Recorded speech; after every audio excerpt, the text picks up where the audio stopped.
अब हम topic start करते हैं, how do organisms obtain their nutrition. तो कैसे ऑर्गेनिज्म जो है अपनी न्यूट्रिशन लेते हैं। सबसे पहले तो हमें पता है कि जो जितने भी ऑर्गेनिजम्स हैं यहाँ पे सब डिफरेंट हैं, तो उनका डाइजेस्टिव सिस्टम भी क्या होगा, डिफरेंट होगा। It means different organisms have different digestive systems. ऐसा क्यों है? क्योंकि फूड की जो टाइप्स हैं वो भी डिफरेंट हैं, ठीक है। और दूसरा है जो मेथड है उसको लेने का, अपनी बॉडी के अंदर पहुंचाने का, वो भी क्या है, डिफरेंट है। तो क्योंकि टाइप ऑफ फूड डिफरेंट है, मेथड डिफरेंट है उसको लेने का, तो जो डाइजेस्टिव सिस्टम है डिफरेंट ऑर्गेनिजम्स का वो भी क्या होगा, डिफरेंट होगा। तो हम क्या बात कर रहे हैं, as the type of food that is different in different organisms, and also second बात हमने क्या बोली, मेथड ऑफ टेकिंग फूड या obtaining food, that is also different. These are different in different organisms. Hence, different organisms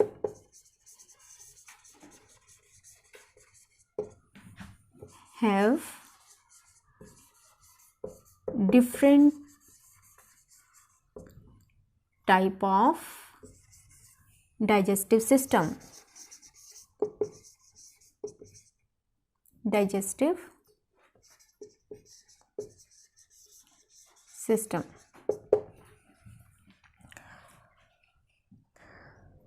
तो जो unicellular organisms हैं उनमें उनके पास तो सिर्फ एक ही सेल है, तो जो भी फंक्शंस हैं जैसे कि न्यूट्रिशन का, रेस्पिरेशन का, देन ट्रांसपोर्टेशन, एक्सक्रीशन, वो सारे प्रोसेसेस कौन करेगा, सिर्फ एक सेल जो कि अमीबा के पास है।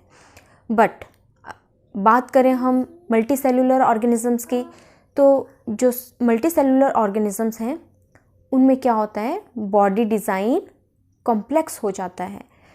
तो कॉम्प्लेक्स बॉडी डिज़ाइन वाले स्ट्रक्चर्स में क्या होता है कि उनके पास, उन ऑर्गेनिजम्स के पास स्पेसिफिक ऑर्गन्स होते हैं कोई पर्टिकुलर काम करने के लिए, ठीक है। अलग अलग काम जो है कोई एक ऑर्गन नहीं करता है, अलग अलग काम करने के लिए हमारे पास क्या होते हैं, अलग अलग ऑर्गन्स होते हैं। तो जो ऑर्गन्स हैं multicellular organisms, they are specific to perform specific functions. For example, जैसे हमारे में अलग जो लंग्स हैं उनका अलग काम है, हार्ट का काम अलग है, किडनीज़ का काम अलग है। तो जो डिफरेंट ऑर्गन्स हैं उनका जो काम है वो भी डिफरेंट है। बात करते हैं अमीबा की, यूनिसेलुलर ऑर्गेनिज्म की। तो अमीबा क्या है, amoeba is a unicellular organism. It is a unicellular organism. It means it has only one cell. It means all the processes, all the functions, they are carried out by only one cell. Next है amoeba किस kingdom से belong करता है, ये किस kingdom में आता है, ये आता है प्रोटिस्टा में। और अमीबा जो है, it has no definite shape, ये अपनी शेप चेंज करता रहता है। जैसे ह्यूमन बॉडी है उसमें भी, हमारे भी जैसे एग्जांपल है वाइट WBCs होते हैं, वाइट ब्लड सेल्स हैं, वो भी अपनी शेप चेंज करते हैं। वैसे ही अमीबा जो है अपनी शेप चेंज करता रहता है, उसकी कोई पर्टिकुलर डेफिनेट शेप नहीं है। It has no definite shape. ये यूनिसेलुलर है और कैसा है, माइक्रोस्कोपिक है, इसको माइक्रोस्कोप में ही ऑब्जर्व किया जा सकता है। नेक्स्ट है अमीबा इज इमॉर्टल। अमीबा कभी नहीं मरता है, ये डिवाइड हो जाता है डॉटर सेल्स में। अच्छा, अमीबा में जो है कैसे ये अपना फूड लेता है, अब यहाँ पे ड्रॉ करके देखते हैं। ये हमारे पास अमीबा का स्ट्रक्चर आ गया। This is amoeba. बीच में हम सेंटर में न्यूक्लियस शो करते हैं, ये साइटोप्लाज्म, और ठीक है, ये साइटोप्लाज्म हमने शो कर दिया बीच में। तो मान लो इसके पास कोई फूड पार्टिकल आता है, ये बाहर हम कोई फूड पार्टिकल शो कर देते हैं, दिस इज़ फूड पार्टिकल। जैसे ही अमीबा के पास कोई फूड पार्टिकल आया, ये क्या करेगा, अपने ही सेल की एक्सटेंशन करेगा और फिंगर्स की तरह स्ट्रक्चर्स बना देगा, जिसको हम कहते हैं स्यूडोपोडिया। तो यहाँ पे अमीबा क्या करेगा, ये यहाँ पे इसने फिंगर की तरह स्ट्रक्चर्स बना लिए इस फूड को कैप्चर करने के लिए। नेक्स्ट है, ये जो फूड पार्टिकल है, अब इसको ये अपने अंदर ले लेगा, ठीक है, इसको कैच करेगा और इसको अपने अंदर ले लेगा। तो नेक्स्ट प्रोसेस में क्या होगा, जो इसने फिंगर लाइक स्ट्रक्चर्स बनाए हैं, फूड पार्टिकल को ये अंदर ले लेगा और जो फिंगर की तरह स्ट्रक्चर्स बनाए हैं उनको फ्यूज कर देगा, क्लोज कर देगा। तो यहाँ पे जैसे ही ये जो एक्सटेंशंस हैं, सेल एक्सटेंशंस, इनको हम क्या कह रहे हैं, स्यूडोपोडिया, ये बंद कर लेगा और अंदर वैक्यूल क्रिएट कर देगा, जिसमें वाटर होता है अंदर, और ये फूड पार्टिकल अंदर चला गया है वैक्यूल के अंदर। वैक्यूल में अब इसकी यहाँ पे क्या होगी, फूड की ब्रेक डाउन हो जाएगी। ये कॉम्प्लेक्स फूड है, किस में कन्वर्ट हो जाएगा, सिंपल फूड में कन्वर्ट हो जाएगा। और नेक्स्ट क्या आएगा कि जब ये सिंपल सब्सटेंसेस जो हैं कहाँ डिफ्यूज़ हो जाएंगे, सिंपल सब्सटेंसेस डिफ्यूज़ हो जाएंगे यहाँ से कहाँ में, साइटोप्लाज्म में। तो इस जो ये वैक्यूल बनाया है इसने, यहाँ से सब्सटेंसेस डिफ्यूज़ होके कहाँ चले जाएंगे, साइटोप्लाज्म में। और हमें पता है अब सेल ने कुछ फूड लिया है तो एक्सक्रीटरी प्रोडक्ट भी बनेगा, ठीक है, वेस्ट मटेरियल भी बनेगा। तो जो वेस्ट मटेरियल है वो कहाँ पे आ जाएगा, सेल सरफेस पे आ जाएगा, ऊपर की तरफ आ जाएगा, और जो वेस्ट मटेरियल है वो बाहर की तरफ डिस्चार्ज हो जाएगा, रिमूव हो जाएगा। तो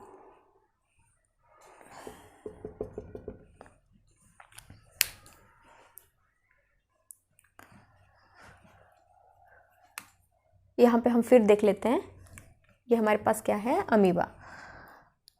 ये आ गया amoeba. What is this, this is nucleus. और ये यहाँ पे ये क्या है, फूड पार्टिकल, फूड पार्टिकल। तो अमीबा, और ये अमीबा का क्या है, सेंटर में हमने क्या शो किया हुआ है, दिस इज साइटोप्लाज्म।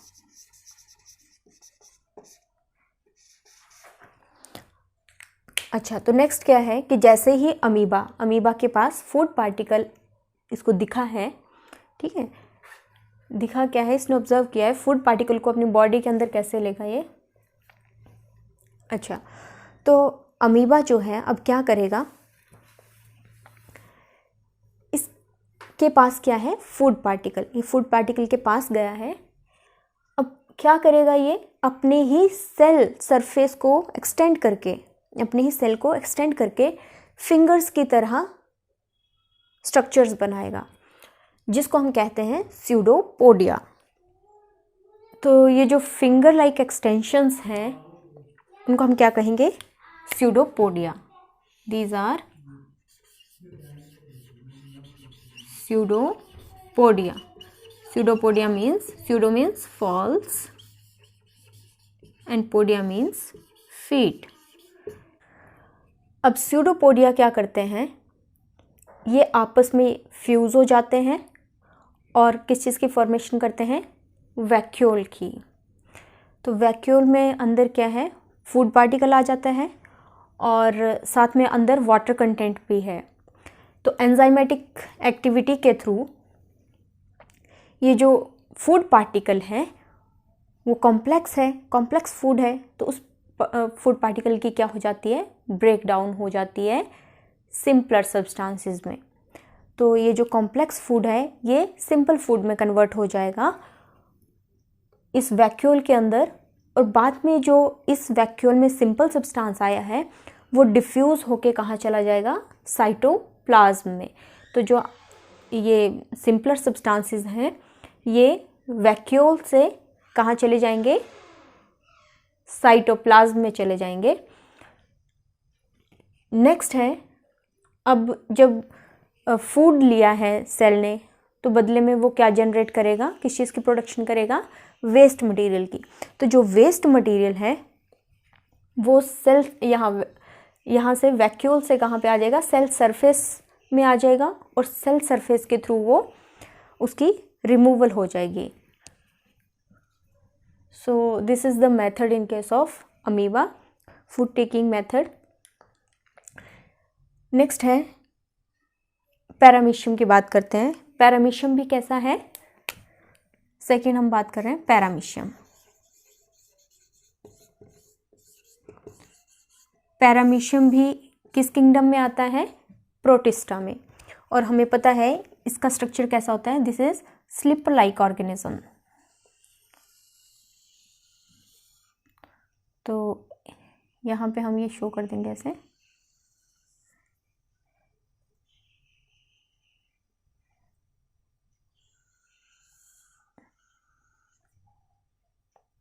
कुछ ऐसा स्ट्रक्चर होता है पैरामीशियम का। यहाँ पे जो ये हमें स्ट्रक्चर दिख रहा है यहाँ पे होता है, थोड़ा सा नीचे की तरफ ड्रॉ करते हैं, दिस इज गलेट, इसको हम क्या बोलते हैं,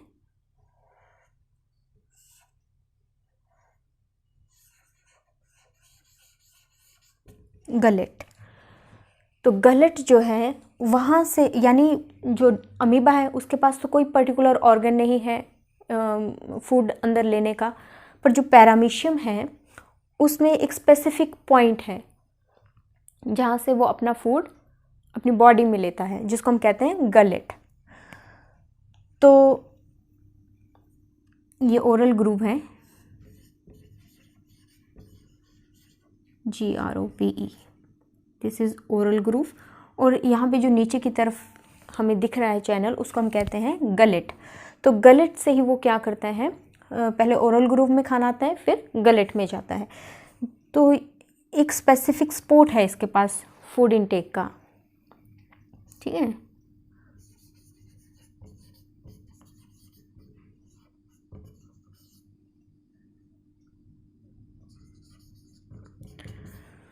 जबकि अमीबा के पास कोई ऐसा स्पेसिफिक स्पॉट नहीं होता है, और इसकी पूरी बॉडी में स्मॉल हेयर्स होते हैं पैरामीशियम के।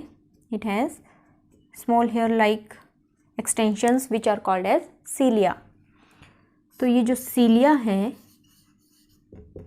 ये हेयर्स की तरह होते हैं छोटे छोटे, जो कि इनका फंक्शन क्या है, एक तो इसके चलने के लिए, इसकी मूवमेंट के लिए, इसकी लोकोमोशन के लिए हेल्प करता है, और दूसरा क्या है, कौन सी मूवमेंट, अगर वाटर में करंट्स प्रोड्यूस करने हैं तो भी किसका काम, किससे हेल्प लेता है, ये सीलिया की हेल्प लेता है।